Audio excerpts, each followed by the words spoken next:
Estimados participantes, a nombre de Edupime les damos la bienvenida a una nueva conferencia en vivo.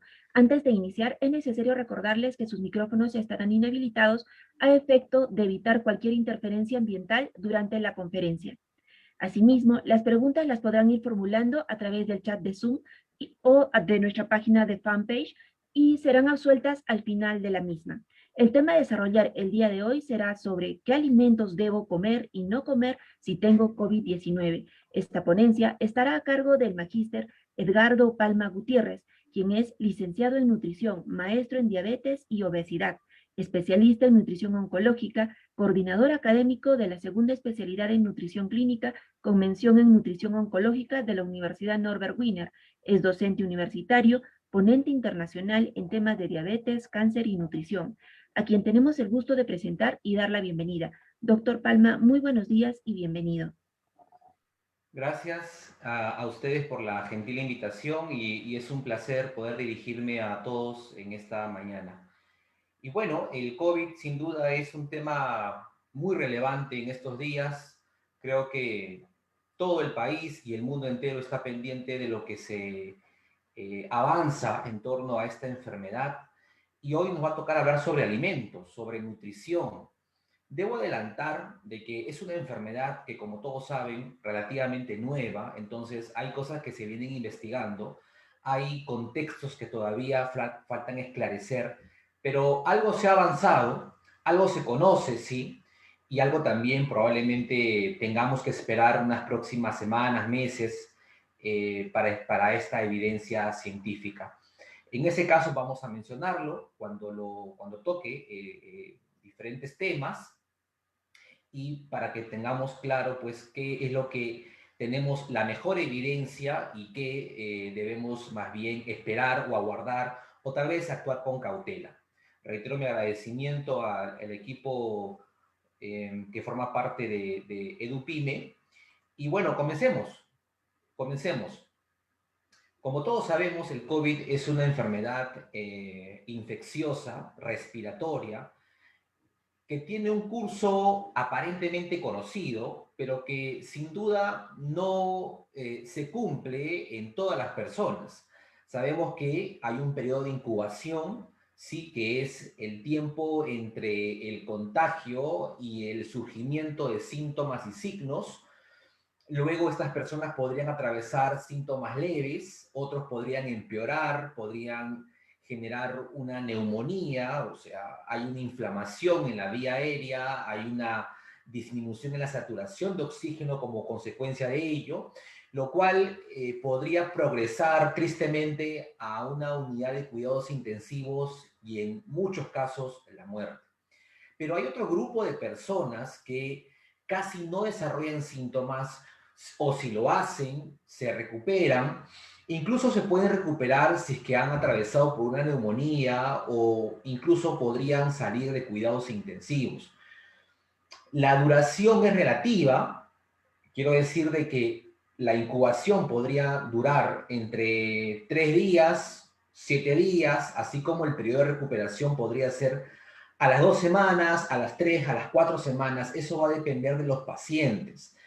Pero parece de que hay factores de riesgo que podríamos controlar para que el impacto del contagio, el impacto de la enfermedad sea menor, para que los síntomas sean menos bruscos, para que la recuperación sea mejor, que es lo que finalmente las personas estamos esperando de la enfermedad. Al ser una pandemia, lo más probable es que la mayoría de nosotros en algún momento estemos contagiados y la posibilidad de una reinfección está latente y no descartada por la ciencia.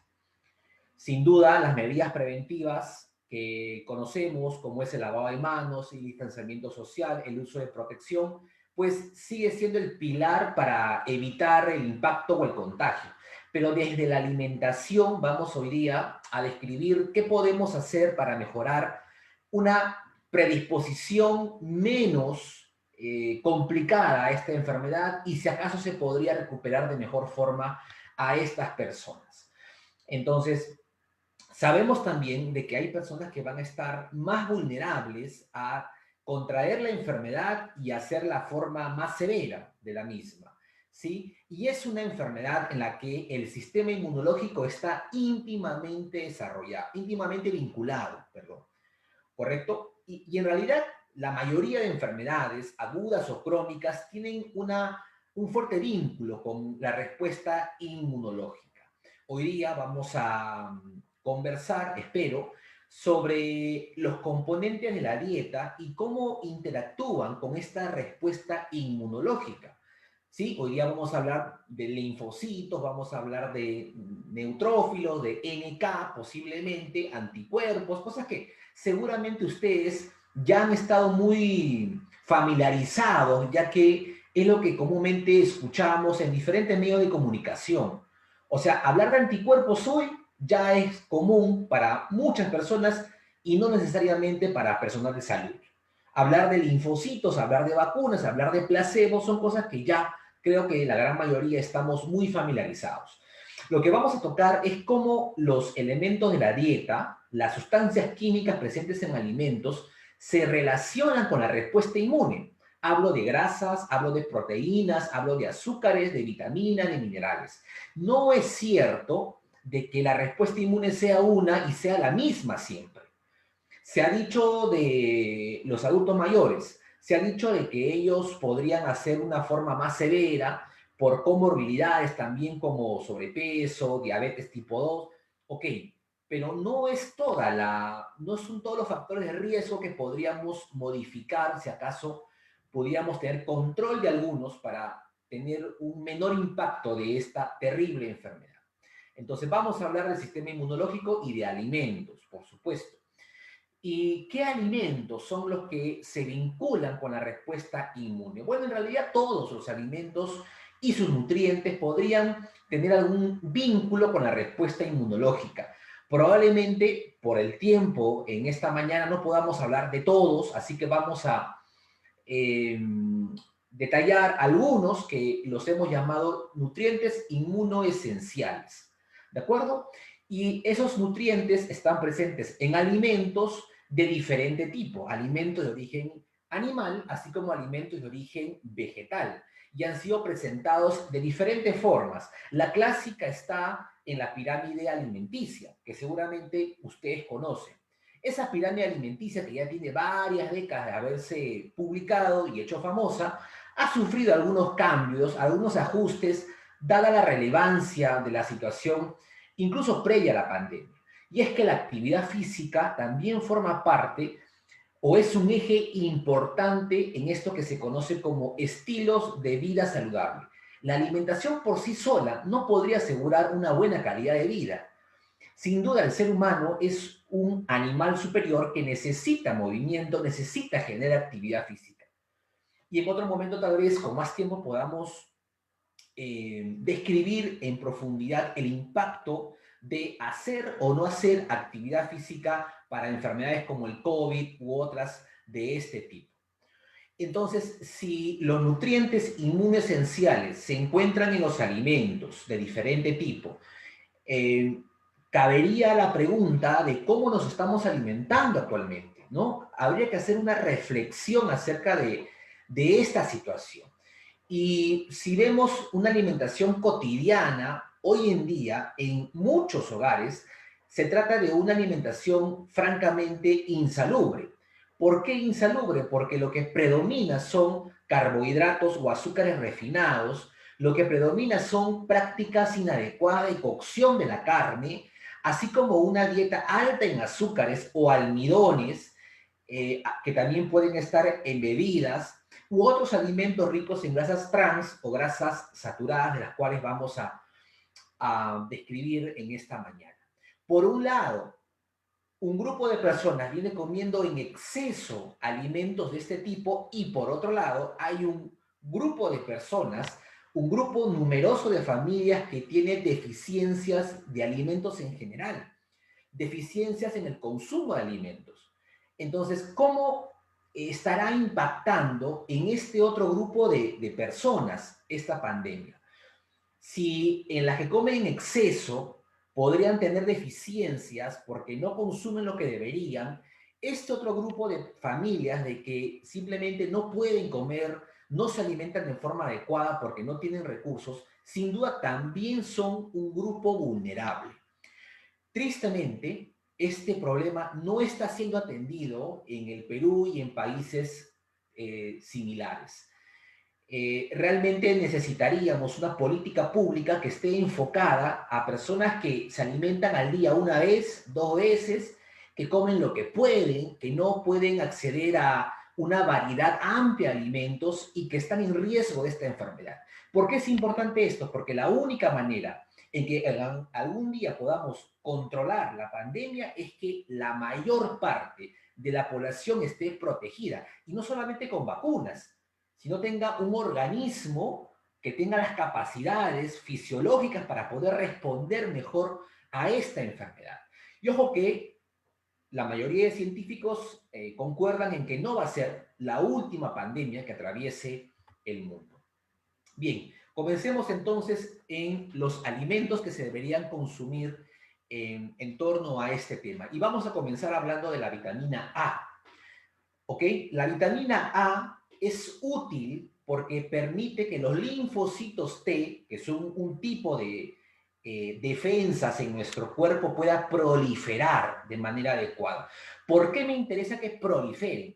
Porque ante una amenaza, ante una replicación viral tan incrementada, se requiere este tipo de inmunidad para que cada linfocito pueda neutralizar o destruir a una célula infectada por un coronavirus en este caso. Entonces se requiere tener un estímulo adecuado de proliferación de linfocitos T. La vitamina A también es necesaria para la producción de la sustancia surfactante a nivel pulmonar y que se encuentra en los alvéolos. Esta sustancia impide el colapso del alvéolo en un contexto inflamatorio. Muy importante entonces, y que está desregulado por la enfermedad que estamos abordando y la propia inflamación. Ese neumocito colapsa en un estado inflamatorio y provoca lo que conocemos como distrés respiratorio severo, que puede ser fulminante en la mayoría de personas. También la vitamina A ha sido importante para mejorar la producción de anticuerpos, sobre todo el anticuerpo llamado inmunoglobulina A, que es la que se encuentra formada y aguardando la llegada de patógenos a nivel del epitelio pulmonar. Así que vean qué importante sería tener un adecuado consumo de vitamina A. La pregunta lógica es, ¿estamos consumiendo vitamina A? ¿Es frecuente consumir este tipo de nutriente? Veamos, el pollo y una parte que se consume en la mayoría de casos, que es la pierna. 100 gramos de pierna de pollo aporta 0% del RDI. Oiga, ¿y qué es el RDI? El RDI es la cantidad de ese nutriente que requerimos consumir al día, en promedio, ¿sí?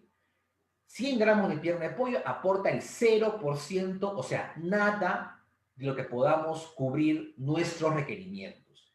La trucha aporta el 5% en 100 gramos de este alimento. El bonito aporta la misma cantidad en 100 gramos de parte comestible. Y medio vaso de leche aporta apenas el 10% de ese RDI. Afortunadamente, alimentos como el hígado de res o el hígado de pollo pueden aportar más de 100% de los requerimientos de vitamina A. Quiero hacer una aclaración, ya que esta vitamina A engloba un grupo de sustancias químicas que también están presentes en alimentos de origen vegetal, pero las cualidades en el sistema inmunológico están principalmente en alimentos de origen animal. Dentro del mundo vegetal, como frutas, verduras, encontramos una molécula parecida a esta molécula en alimento de origen animal, que se llama, en caso de los vegetales, beta-caroteno, que tiene un efecto principalmente antioxidante, no tanto inmunomodulador como lo que sí se encuentra por consumir alimentos de origen animal. Otra vitamina importante es la vitamina C. La vitamina C es una sustancia química llamada ácido ascórbico que permite que el cuerpo sintetice una proteína llamada interferón. Probablemente lo han escuchado en redes sociales, en la televisión, o lo han leído tal vez en algún periódico. Los interferones son proteínas que nuestro cuerpo produce para neutralizar o impedir la replicación viral. También la vitamina C permite que las defensas del cuerpo fagociten a los patógenos. ¿Qué es fagocitar? Es comerse, engullirse a un patógeno para dentro de su célula destruir a los patógenos. También la vitamina C combate el llamado estrés oxidativo, que es cuando nuestro cuerpo sufre el impacto de una carga incrementada de radicales libres. ¿Y cuándo habría radicales libres en nuestro cuerpo? Por ejemplo, en el contexto de una infección. Hay una alta carga de radicales libres. Asimismo, la vitamina C permite una adecuada síntesis de colágeno. El colágeno es probablemente la proteína más abundante en el cuerpo. Colágeno encontramos en la piel, encontramos en los huesos, encontramos en los vasos sanguíneos, encontramos en los tendones, encontramos también en el globo ocular. Es, repito, probablemente la proteína más abundante en el cuerpo y que demanda un constante recambio. La siguiente pregunta sería, ¿consumimos cantidades adecuadas de vitamina C? Bueno, echemos una mirada a los alimentos que contienen este nutriente y si acaso sería frecuente un consumo adecuado de esta vitamina. Una tajada de papaya cubre el 50% del RDI. Recuerden, el RDI es la cantidad que requiero al día de este nutriente. Y ojo, esas cantidades deben cubrirse todos los días, no al mes, no a la quincena. Una tajada de papaya entonces cubre la mitad de lo que requiero de vitamina C. 2 mandarinas cubren de forma similar la mitad del requerimiento de vitamina C. 100 gramos de kiwi cubren el 80% del RDI y un vaso de jugo de naranja agria cubre el 100% del RDI. Afortunadamente tenemos en el Perú una fruta que puede en menor cantidad cubrir el 100% o más del requerimiento que tenemos al día de vitamina C. Y es el camu camu. El camu camu es una fruta exótica, es una fruta tropical que es capaz de cubrir mucho más del 100% que requerimos de esta vitamina al día. Otra vitamina importante es la vitamina D, que permite que el cuerpo sintetice proteínas antimicrobianas, parecidas a los interferones, pero son otras. Disminuye también el impacto de la inflamación. Y lo que se viene estudiando actualmente en diferentes contextos es que las personas que tendrían un mejor nivel de vitamina D en sangre harían un cuadro infeccioso menos severo. Esto se estudia para el COVID y se venía estudiando para otras enfermedades infecciosas como la influenza. La influenza también se ha estudiado muchísimo en torno a vitaminas de este tipo. ¿Qué alimentos contienen vitamina D? En 100 gramos de salmón encontramos el 75% de lo que requeriríamos de esta vitamina al día. Un vaso de leche cubre el 40% del RDI de vitamina D y eso es cuando la leche esté fortificada por vitamina D. Normalmente la leche puede tener menos que eso de vitamina D. De forma similar, el yogur enriquecido puede cubrir el 35% del requerimiento de vitamina D. Y 100 gramos de queso cubre apenas el 1% del RDI. Algunas otras sustancias o productos como el aceite de hígado de pescado sí podrían tener una cantidad más incrementada de vitamina D. Sin embargo, la mayor cantidad de vitamina D que circula por nuestro cuerpo y que nos podría permitir hacer un cuadro menos severo es la que se produce de forma natural. Es la que se produce en nuestra piel gracias a los rayos solares. La vitamina D, o también llamada hormona, porque para muchos es más bien una hormona, dado a sus múltiples efectos en diferentes tejidos, debería ser sintetizado en nuestro cuerpo. Una parte consumido por la dieta, pero la principal y mejor vitamina D es la que se forma naturalmente. Por ello, se recomienda de que las personas tengan una exposición a esta vitamina o una exposición al sol para que el cuerpo pueda formar vitamina D. Se recomienda que se expongan brazos y o piernas de forma diaria durante 30 minutos. Hacerlo evidentemente en el momento que no hay el pico mayor de radiación solar para evitar alguna quemadura o complicación. También tenemos al zinc. El zinc es un mineral, no una vitamina, pero que cumple roles muy importantes en la inmunidad. Por ejemplo, el zinc permite mantener íntegra el epitelio respiratorio y el epitelio intestinal. ¿Qué es el epitelio respiratorio? Es la capa que separa el medio externo y el medio interno, en este caso, en el tracto respiratorio.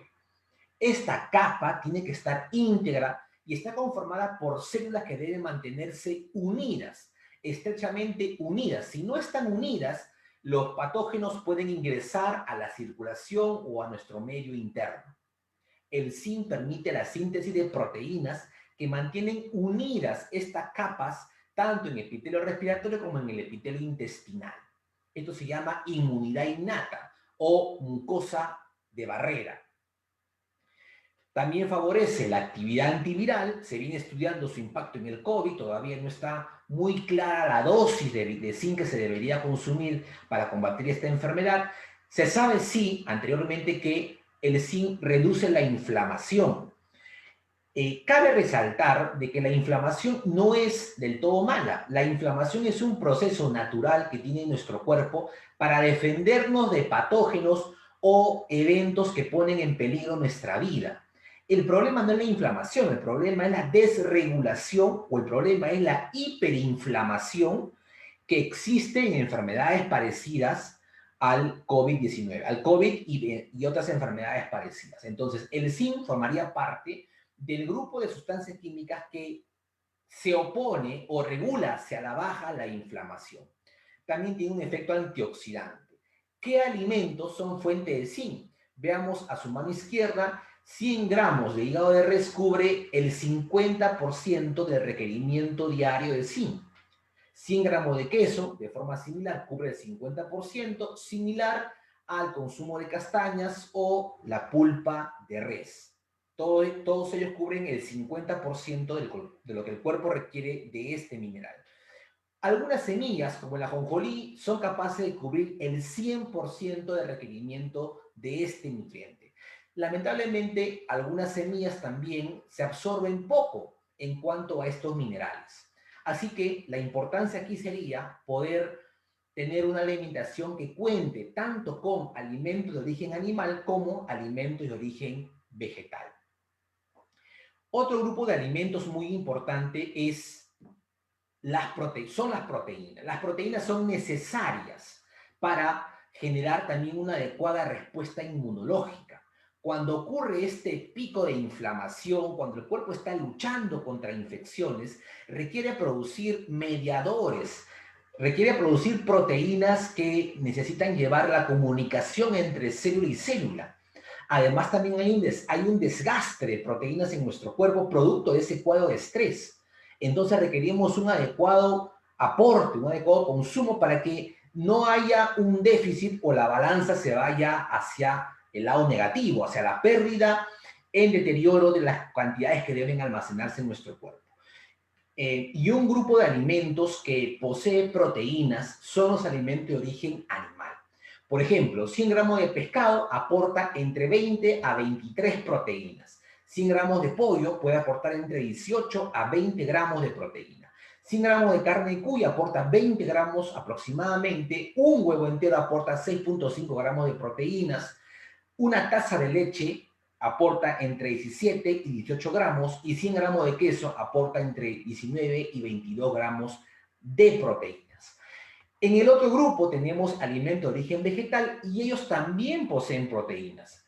Por ejemplo, 100 gramos de tarwi, o también conocido como chocho, puede aportar entre 20 a 44 gramos de proteína dependiendo si es el alimento fresco o la harina de esta leguminosa. 100 gramos de quinoa aporta 16 gramos de proteína, 100 gramos de lenteja aporta 22, 100 gramos de frijoles aporta de 19 a 21, dependiendo del tipo de frijol. 100 gramos de soya aporta de 20 a 37 gramos, nuevamente, dependiendo si se trata de la soya entera o la harina de. Y 100 gramos de frutos secos en general, o sea, almendras, nueces, castañas, maní, pueden aportar entre 15 a 24 gramos de proteínas. Sí existe diferencia en los aminoácidos, que son los que componen las proteínas, y las cantidades de estos aminoácidos, dependiendo si son alimentos de origen animal o si son alimentos de origen vegetal. Se ha dicho que las mejores proteínas son las que provienen del origen animal, y eso es cierto, pero no debemos desestimar los alimentos de origen vegetal, porque además de proteínas, ellos nos pueden aportar fibra, nos pueden aportar antioxidantes o compuestos bioactivos que no están presentes en alimentos de origen animal. O sea, hay que consumirlos ambos.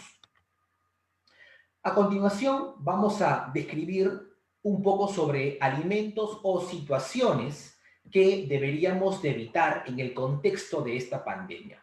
Y voy a comenzar hablando de la obesidad. La obesidad es definida como el exceso en la adiposidad en el ser humano. Y me parece que ustedes están al tanto de que la mayor parte, un gran porcentaje, que en el Perú fue alrededor del 80-85% de personas que estaban en UCI por COVID, padecían de obesidad.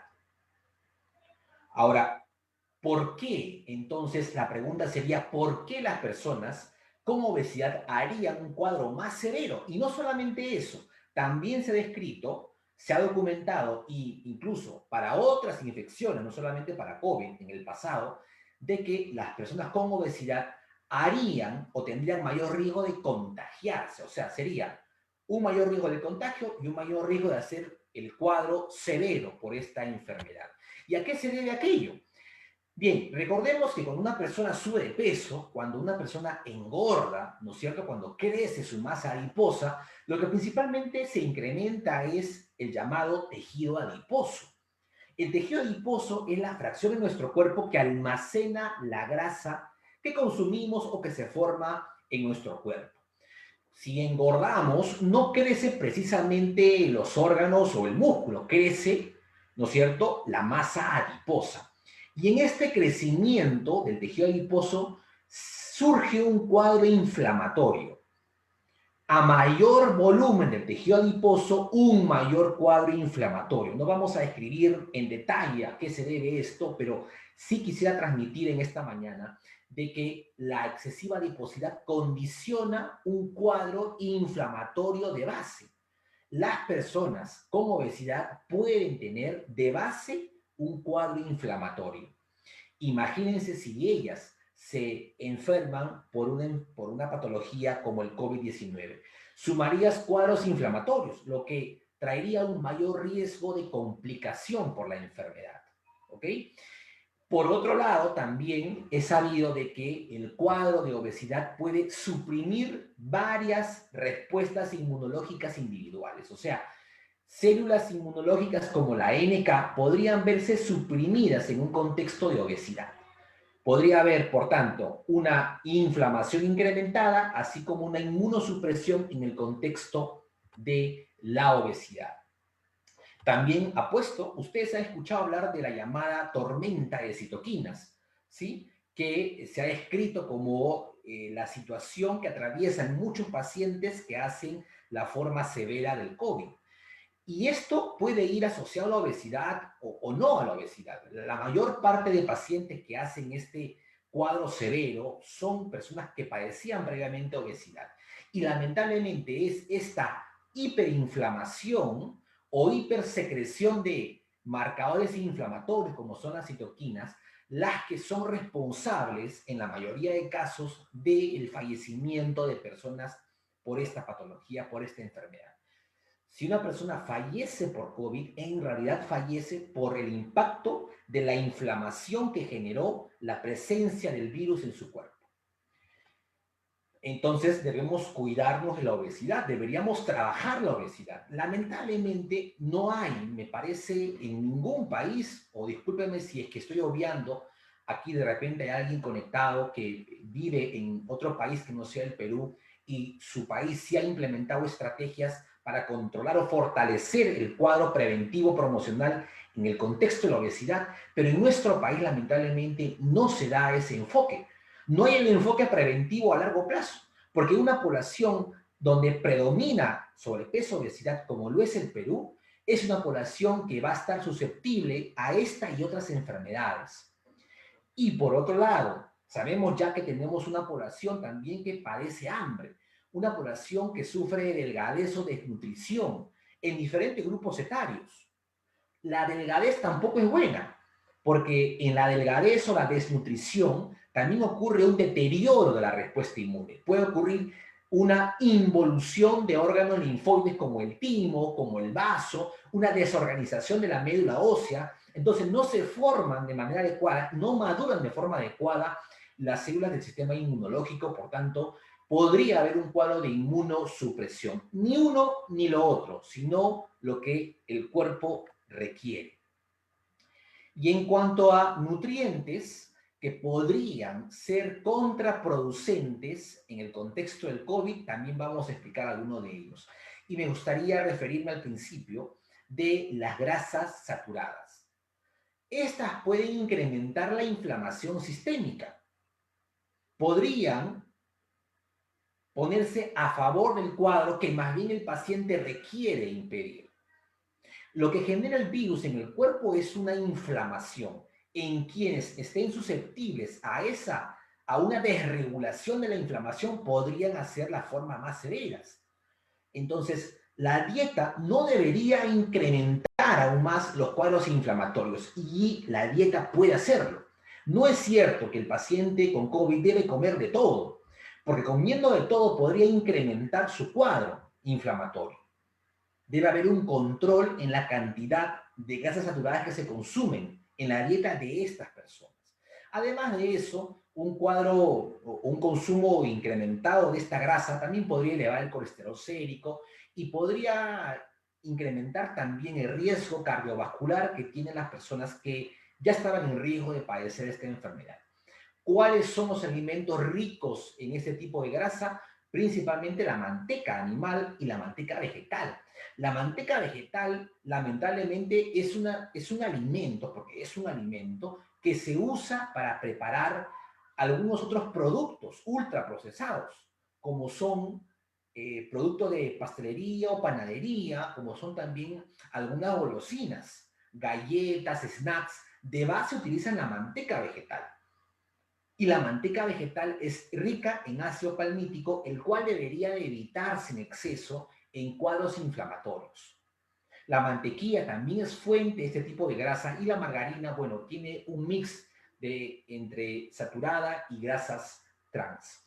Asimismo, también algunas partes de alimento de origen animal podrían ser ricos en este tipo de grasa, como son la pierna, el ala, el encuentro de las aves, que como hace un momento dije, probablemente sea la parte o el corte más consumido de estos alimentos. Hay que orientar entonces a los pacientes que padecen esta enfermedad en que deben consumir alimentos ricos en proteínas, pero que estos alimentos deben a su vez tener la menor cantidad de grasa posible, porque esos alimentos pueden ser fuente de ambos nutrientes, de proteínas de alto valor biológico, como se conocen, y también grasas saturadas.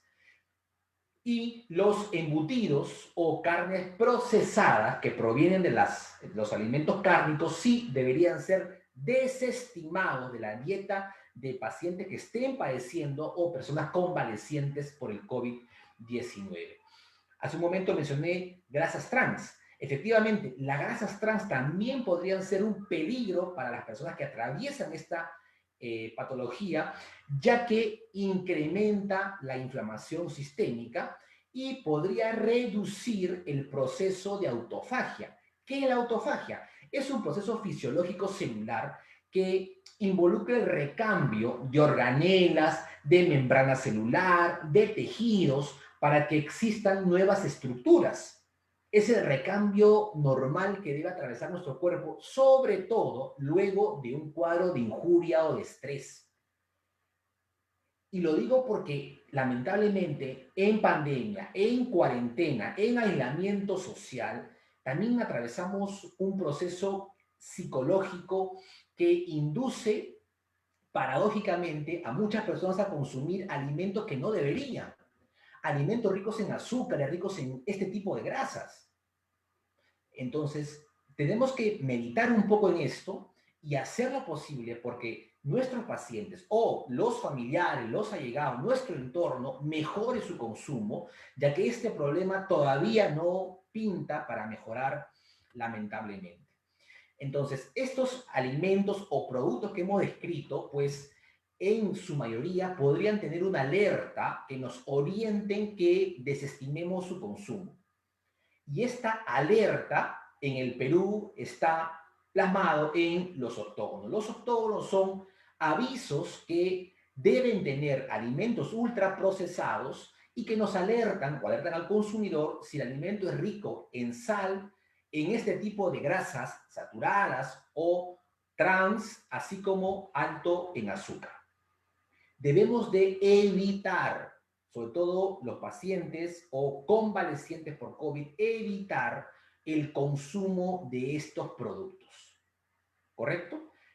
Por ahí se deba incentivar más bien el uso y consumo de alimentos en su forma más natural. Todo lo que esté empaquetado, lamentablemente, merece una inspección porque podríamos estar consumiendo nutrientes en exceso o aditivos que no serían lo más recomendable en este contexto. Yo sé que la mayoría de los presentes se está preguntando en los suplementos, si acaso al ser tan buena la vitamina A, la vitamina C, la vitamina D, el zinc, y casualmente son también frecuentes sustancias que se promocionan en suplementos. ¿Puedo consumir suplementos? ¿Debo hacerlo para estar más protegido? Y la verdad del caso es que estamos pensando erróneamente en suplementos antes que en una alimentación que contenga estos nutrientes. Los estudios que han planteado el efecto de los nutrientes han sido estudios básicamente que han tratado personas que consumían alimentos. ¿Sí? Los suplementos no siempre van a tener el efecto esperado. Y lo erróneo del caso sería elegir un suplemento cuando uno lleva una inadecuada o pésima alimentación, cuando uno no incluye alimentos de este tipo. Entonces, el suplemento no puede, sin lugar a dudas, suplir o reemplazar el beneficio de un alimento. Esa idea tenemos que tenerla clara. En pantalla les presento una propuesta, ¿sí? Una propuesta que podría ser útil para algunos pacientes que estén atravesando por COVID-19 o acaso convalecientes por esta enfermedad. ¿Cómo a la semana podríamos intercalar entre alimentos y en cantidades? Fíjense, la semana o la mayor cantidad de días a la semana debemos de consumir alimentos como verduras frescas, entre 1 a 2 porciones al día. El alimento fuente de proteína, como es el pollo, el pescado, como es otro tipo de ave, también la res, debe ser consumida durante la semana. Hago hincapié en las vísceras, porque las vísceras son probablemente la única fuente de vitamina A en su forma de retinol que están presentes en alimentos. También puede contener algo de vitamina D, algo de zinc, algo de complejo B, y debe ser un alimento consumido. Lamentablemente, la mayor cantidad de personas piensa que las vísceras como el hígado, como el vaso, como el bofe, son alimentos de baja calidad y desestiman su consumo y prefieren más bien alimentos que son pobres en nutrientes como el pollo o como un pescado blanco. Así que un poco para reflexionar esto y encontrar una variedad en lo que el cuerpo requiere. Además, las vísceras son ricas en hierro. No hemos hablado hoy día del hierro, pero debemos evitar la anemia. La anemia también podría predisponer a una menor respuesta inmunológica. Las menestras tienen que entrar en nuestra programación semanal, así como las frutas. Todos los días deberían consumirse al menos 2 porciones de frutas. Y si tenemos un paciente que tiene el COVID-19 y tiene diabetes, deberíamos consultarlo con un nutricionista capacitado en diabetes para que pueda adecuar la cantidad de menestras, de cereales, de frutas, para que el paciente no tenga un mal control glicémico. así como huevo, leche, yogur y otros productos lácteos deberían de entrar en la alimentación semanal de estas personas. Como recomendación general, evitar frituras, consumir fruta y verdura en su forma más natural. Puede también comer la cantidad que tolere, ¿sí? Hidratarse de forma adecuada y evitar basar la alimentación del paciente con COVID en preparaciones como sopas o caldos, ya que esto podría desnutrir e empeorar, fomentar una pérdida de masa muscular en estas personas que podría agravar la recuperación de los pacientes. Para finalizar entonces, la recomendación de esta charla será una alimentación variada, prescrita por el especialista, que en este caso es el nutricionista. No todo lo que a veces hemos escuchado es lo que el paciente requiere y muchas veces algunos alimentos desestimados pueden ser sí oportunos en esta patología. Más importante que recomendar suplementos, debemos crear el hábito alimentario.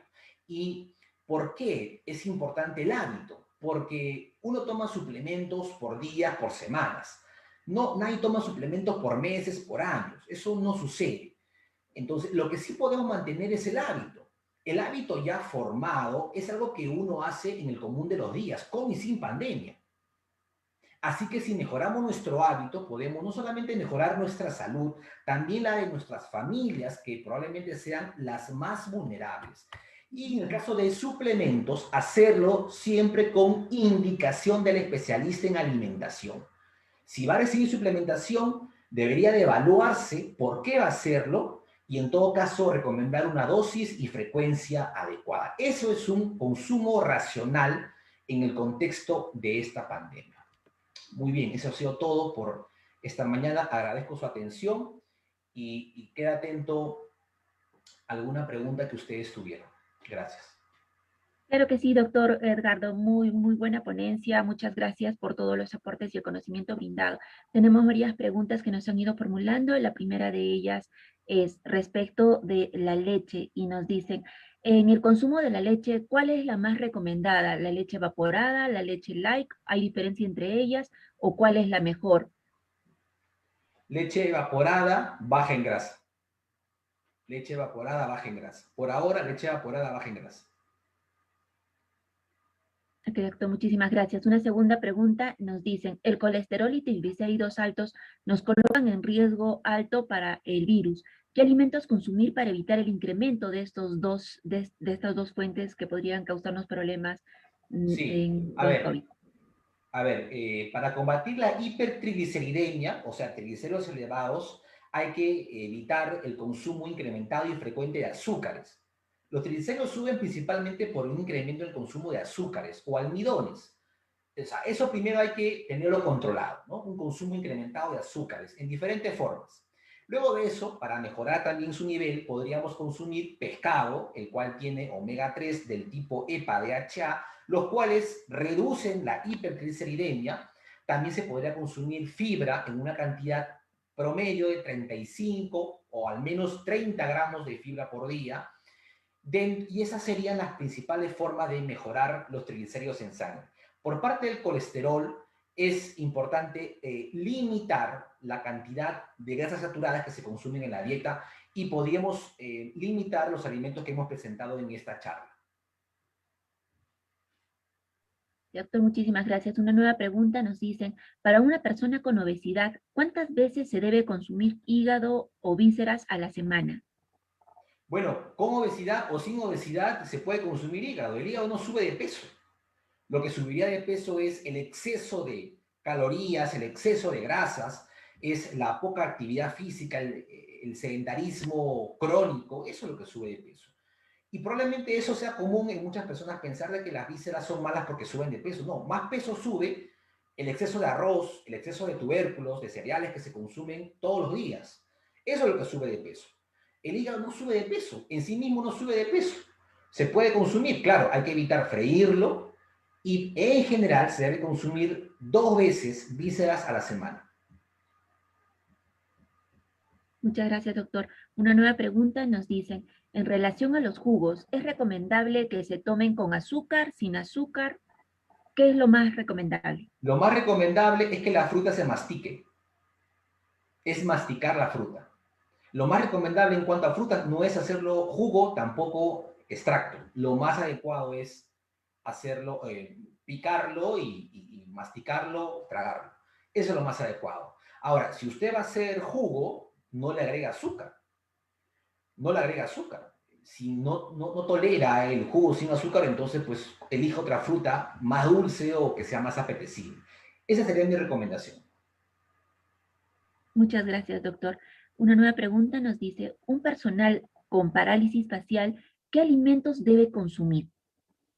Bueno, eso está fuera del contexto que estamos hablando, pero en realidad debería hacer terapia integral, ¿no?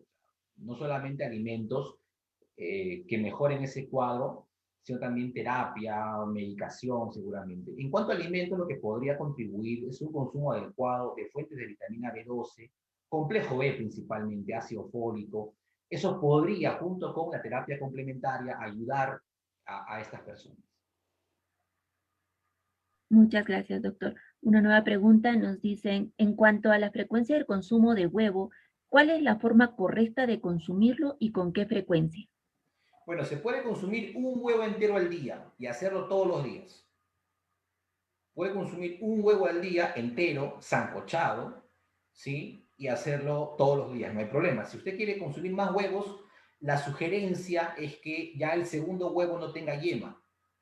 O sea, podría comer al día dos, tres claras, sancochadas, pero una yema al día es lo más adecuado. Se podría freír, pero sin aceite, o hacer un huevo revuelto sin aceite, una tortilla, un omelette sin aceite. Hay para esto sartenes del tipo cerámica que uno puede, pues, hacer como si fuera una fritura, pero realmente no usa aceite, no fríe el huevo y podría también ser saludable.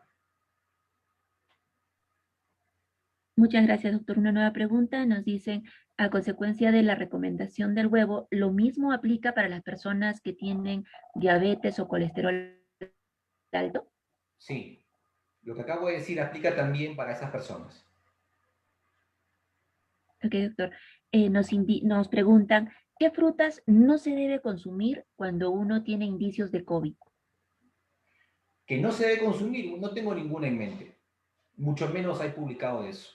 En realidad las frutas, las verduras tienen mucho más que ayudar que entorpecer o generar un problema en este caso. Los cítricos, las frutas como la papaya, las frutas como la sandía, en general todos tienen algo positivo. Recordemos que el COVID, así como otras enfermedades infecciosas, genera en el cuerpo una alta carga de estrés oxidativo, producto de la inflamación. Entonces, en un contexto de estrés oxidativo, el cuerpo requiere herramientas para más bien reducir ese estrés oxidativo y lo hace con antioxidantes que tiene el cuerpo, pero más aún con los que se puedan ingerir por la dieta. Así que en ese caso, al menos yo no podría desestimar el consumo de ningún tipo de fruta porque sea contraproducente en esta enfermedad. Muchas gracias, doctor. En relación al hígado de res y de pollo, ¿existe un tiempo específico de cocción a efecto de que no pierdan sus nutrientes? Sancochado, sancochado, cocido sancochado. Como lo Ok, hacen en la doctor. sopa, solo que se retira el hígado y se consume alimentos sólidos. Se puede consumir así. Afortunadamente, el hígado eh, o la cocción, en este tipo de cocción, no constituye una temperatura demasiado alta como para destruir o modificar patológicamente sustancias químicas. O sea, una cocción así tipo hervor podría ser lo más saludable en este caso. Muchas gracias, doctor. En relación a las aceitunas, ¿qué cantidad se puede comer o no se puede comer durante el proceso del COVID? Sí, sí se puede comer. Se puede comer aceitunas, una cantidad que oscila entre 5 a 7 unidades máximo por día, ya que son fuente de grasas que son saludables, como es el ácido oleico, también llamado omega 9. Son grasas muy saludables, o sea, están indicadas. Puede ser parte de la dieta del paciente que atraviesa por esta enfermedad, sin duda. En relación a los jugos, nos preguntan, ¿el azúcar puede ser reemplazada en todo caso en los jugos por miel o por stevia o cualquier otro tipo de edulcorante? Sí podría ser reemplazado, solo hay que tener en cuenta lo siguiente. La miel, la panela, ¿qué más? La caña de azúcar, la chancaca, todo esto que parece más natural es azúcar también. Si usted consume una cucharada de miel, está consumiendo azúcar. Que no le digan que es azúcar natural y por eso es mejor. No, no, no, un momento. El azúcar es azúcar. La glucosa, la fructosa es glucosa y fructosa. Lo que cambia es la presentación, pero es azúcar al fin. Una persona con diabetes debería cuidarse también del consumo de miel. Ahora, en el tema de la stevia, el tema es complejo. ¿Por qué? Porque de manera comercial lo que se ofrece es un producto industrializado a base de stevia, donde la cantidad de stevia es muy mínima. Hablamos del 2% o menos del 5% del peso de ese producto es stevia. El resto son aditivos, maltodextrina, dextrosa, otros tipos de endulzantes o aditivos. O sea, muy pocos productos a base de stevia son 100% stevia. O sea, uno está consumiendo de forma indirecta también carbohidratos. La stevia en sí misma, la stevia en hoja, sí tiene un poder endulzante, no eleva la glucosa, pero no tiene buena aceptación, dado que es un dulzor un tanto metálico, no es un dulce parecido al azúcar de mesa. Y el fabricante de estos productos pues sabe eso, sabe que no es muy aceptado ese tipo de dulce, así que lo combina con otros ingredientes. ¿Se podría usar entonces esos productos? Se podría, siempre que se use la menor cantidad posible y la menor cantidad de días posibles durante la semana. Pero también se podría consumir azúcar, se podría consumir azúcar de mesa. ¿Qué pasa si hablamos de un paciente que no tiene diabetes, un paciente que está relativamente sano, ¿no? Joven, sin complicaciones?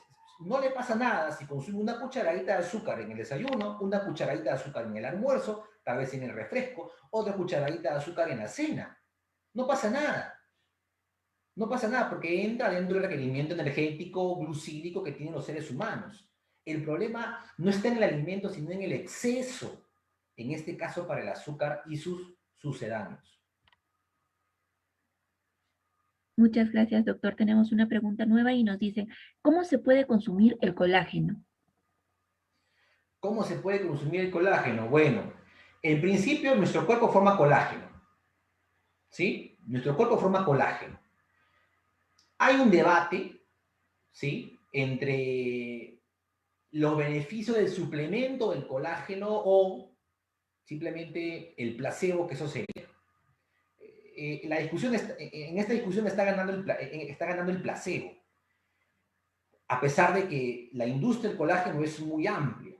El cuerpo puede formar colágeno. Si le damos las herramientas, el cuerpo forma colágeno. ¿Cuáles son las herramientas para que el cuerpo forme colágeno? El primero, la demanda. Si hay una demanda de colágeno, el cuerpo forma colágeno. Se sintetizan genes, los genes sintetizan proteínas que inducen a la síntesis de este colágeno. Pero se requiere sustrato, se requiere la materia prima. La materia prima son los aminoácidos, lisina, prolina, glicina. Y también se requiere vitamina C. Si eso pasa, ¿no? Se puede formar colágeno. Ya lo otro, el suplemento del colágeno, está en debate. Yo me atrevería a decir eso, está en debate. Probablemente en algún tiempo podamos ver que efectivamente es útil el colágeno en suplemento. Pero ojo que ese colágeno no se absorbe como colágeno. Si usted consume una proteína de colágeno, se tiene que romper en el intestino para que sea absorbido. Lo que daría lo mismo que consumir clara de huevo, carne de cuy, carne de pollo, carne de pescado. Porque finalmente lo que se absorbe son los aminoácidos.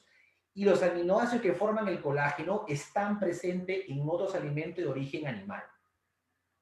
Así que podría resultar en realidad lo mismo, pero lo que sí deberíamos tener claro, porque probablemente también por ahí venga la pregunta, es que hay falsas preparaciones que son fuente de colágeno, como es el caldo de pata, el caldo de cabeza, el caldo de hueso. Eso no es fuente de colágeno aprovechable para el ser humano.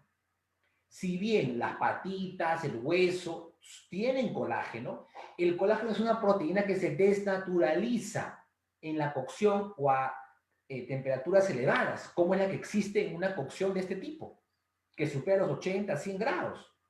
Entonces, ese colágeno está desnaturalizado. Lo mismo es consumir una fuente mejor aprovechable de estos aminoácidos. Muchas gracias, doctor, por la indicación. El pan es uno de los alimentos que no falta en la mesa peruana. Nos preguntan, ¿cuántos panes puedo consumir en el desayuno? Buena pregunta. Bueno, yo le puedo responder de forma general, ¿no? General.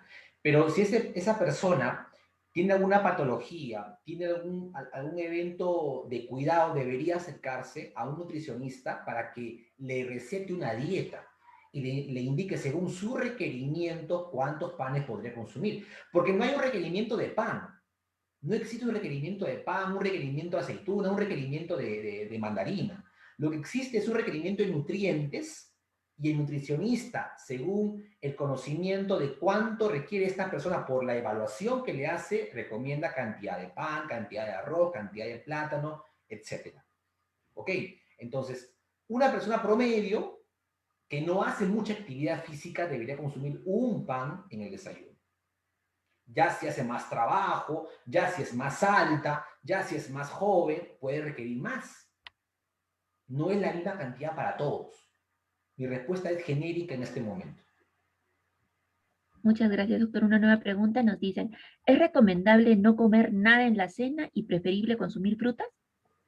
Perdón, ¿cómo? ¿Es recomendable no comer nada en la cena y preferible comer o consumir frutas? No, no es recomendable. No es recomendable para la población general y mucho menos para pacientes con COVID-19. ¿Por qué? Porque tenemos que en cada comida tener un consumo no solamente de azúcares, también de proteínas. También de proteínas. Y más aún en un momento clave como es la cena. ¿Por qué es clave la cena? Porque luego vas a tener 10, 12 horas o más tiempo de ayuno. Y al amanecer, promedio 5 de la mañana, 6 de la mañana, hay un pico de una hormona en tu cuerpo que se llama cortisol. ¿Y el cortisol qué provoca? Provoca proteólisis, provoca desgaste, ruptura de proteínas. El almacén de proteínas del cuerpo se llama músculo. Si tienes una inflamación de base, el efecto del cortisol es mucho mayor, hay una mayor degradación. Si a pesar de eso no has cenado, no has comido proteínas en la cena, el impacto es mayor. ¿Y qué pasa en un paciente con COVID que no cena? Hay un mayor desgaste de proteínas. Si ese paciente se complica, es hospitalizado, va a permanecer inmovilizado varios días o semanas. Si acaso entra a UCI, va a ser entubado y adormecido. Y va a salir con una sarcopenia. Y la sarcopenia, dependiendo la edad, podría volver a esta persona frágil, o sea, dependiente de otra persona. Hay un deterioro sistémico. O sea, es un problema. ¿Se puede comer frutas en la cena? Sí, pero no se debe comer únicamente fruta en la cena. ¿Que la fruta en la noche engorda? No, no engorda la fruta en la noche, pero hace daño consumir solamente frutas en la noche. Muchas gracias, doctor. Una nueva pregunta nos dicen, ¿el uso de vitamina C endovenoso es útil para prevenir enfermedades respiratorias o no tiene utilidad? No, no, no tiene evidencia por ahora. No tiene evidencia por ahora. Probablemente esa pandemia exija de que muchos investigadores pues se animen a hacer ensayos clínicos porque de ahí proviene la evidencia y nos digan, oiga, ¿sabes qué? Para reducir la tasa de infección hay que administrar a la población, sobre todo en riesgo, el ascorbato, que es la forma farmacéutica de la vitamina C, llamada endovenosa. Pero eso sale de un ensayo clínico, aleatorizado, un grupo placebo, cuando sea una muestra mayor mejor, ¿no? Eso sale de ahí, no sale de una inferencia, no sale de una creencia, o no se recomienda porque yo vendo vitamina C. Eso es una mala praxis. Yo digo, hasta ahora no hay y no descarto que en el futuro pueda haber evidencia de que de esa manera se pueda reducir el contagio o el impacto. Podemos dejar la ventana abierta, pero de momento no hay sustento suficiente para recomendar a la población en general o en riesgo que se administre vitamina C para que prevenga el COVID-19. Muchas gracias, doctor. Y a consecuencia de la pregunta anterior nos dicen, ¿cuál sería el intervalo para administrar vitamina C endovenosa a un paciente adulto mayor? No, no puedo responder esa pregunta. Entraría en un campo de pseudociencia. No podría, me va a disculpar. Ok, doctor. Una nueva pregunta nos dice, ¿qué pasa si una persona consume solo gaseosa Coca-Cola con pan en el desayuno y el resto de su dieta en el almuerzo y cena son alimentos habituales? No, es un gran daño, ¿no? Es un gran daño. Y para esto no necesito ser nutricionista para explicarlo, ¿no? Es un gran daño en la salud. Hay una carga incrementada de azúcares, hay un desbalance de nutrientes y seguramente habrá una pobre respuesta inmune para esta u otras patologías, ¿no? Hay un daño ahí. Esa persona debería de recibir orientación, debería también tomar conciencia, porque probablemente lo sepa, ¿no? Yo creo que en líneas generales, ¿qué es alimentación saludable? La mayoría de la población lo sabe. Lo sabe porque ve televisión, escucha radio, ve redes sociales y hay muchos colegas que transmiten conocimientos importantes. O sea, que alguien sepa de que la gaseosa es nociva, eso no es un secreto. La gente sabe que eso es nocivo. Es otro el problema que lo induce a tener un consumo frecuente y diario de esas cosas. No es por un tema de desconocimiento, creo yo. Hay un tema de tomar conciencia y tal vez un tema psicológico también para abordar ese problema.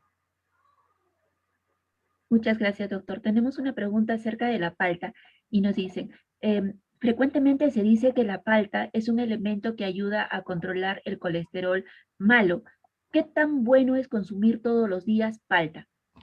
Se puede consumir todos los días. Se puede consumir todos los días, no hay problema.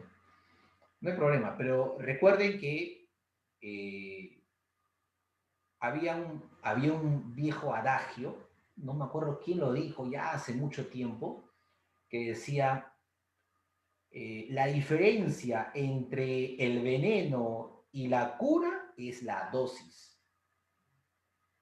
La dosis es la diferencia entre algo que nos puede hacer bien y nos puede hacer mal. Así que la palta es buena, pero ojo cuánta palta se va a consumir, eso depende en realidad de un requerimiento personal y debería ser indicado, ¿no? Ok, doctor, muchas gracias. Tenemos una última pregunta y nos dice, eh, ¿qué alimentos puede usted recomendarnos para la cena? ¿Para qué? Para la cena.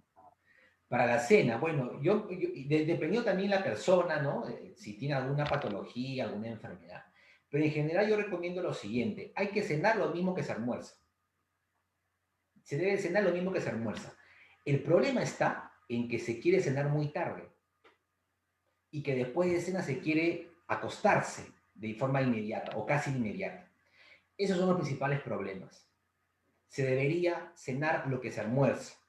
Evidentemente, un buen almuerzo, que tenga fibra, que tenga carne, que tenga algún cereal, que tenga su almidón, que tenga su azúcar. Y se puede cenar de la misma manera.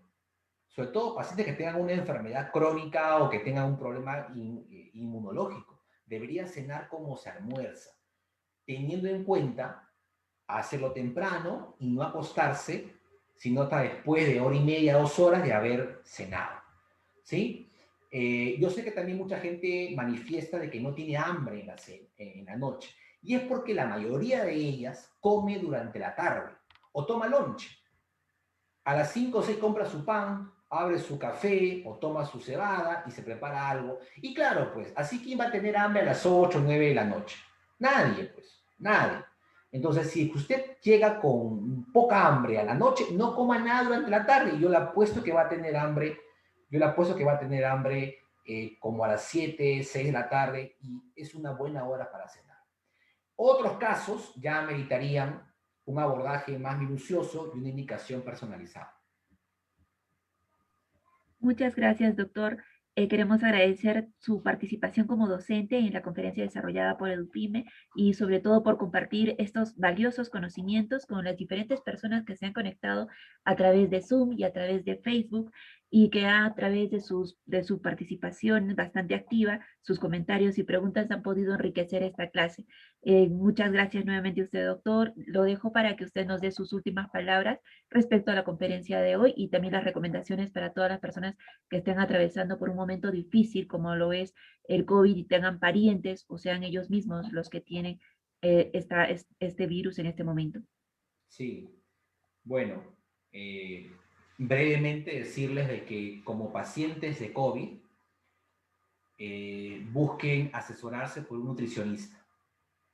Yo he tenido muchos familiares que lamentablemente habían tenido COVID, algunos de ellos lejanos y que se habían hospitalizado, y al alta nunca le dijeron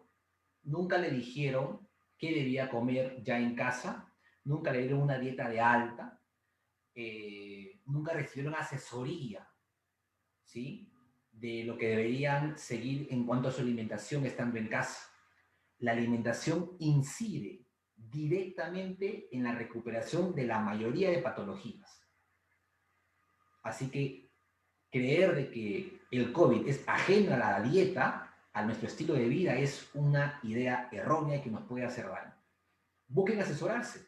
Si han llegado al MINSA o al E-Salud o a una clínica, busquen a un nutricionista en esa institución y que les oriente de qué deben comer, de qué ahora, cómo debe ser la alimentación y ejemplos de alimentación para su día a día. A mí me toca solamente agradecer por su atención, a EduPyme por la gentil invitación y decirles también que la continuación de esta charla la tendremos el día de mañana, miércoles, sí, me parece, que tendremos una charla sobre cómo mejorar la salud pulmonar también a través de la alimentación. Vamos a plantearnos situaciones muy importantes, así que los que han estado conectados el día de hoy pueden mañana reforzar lo que hoy día hemos dicho y también adquirir conocimientos nuevos. Por mi parte, solo eso. Les mando un fuerte abrazo y cuídense mucho. Muchas gracias, doctor.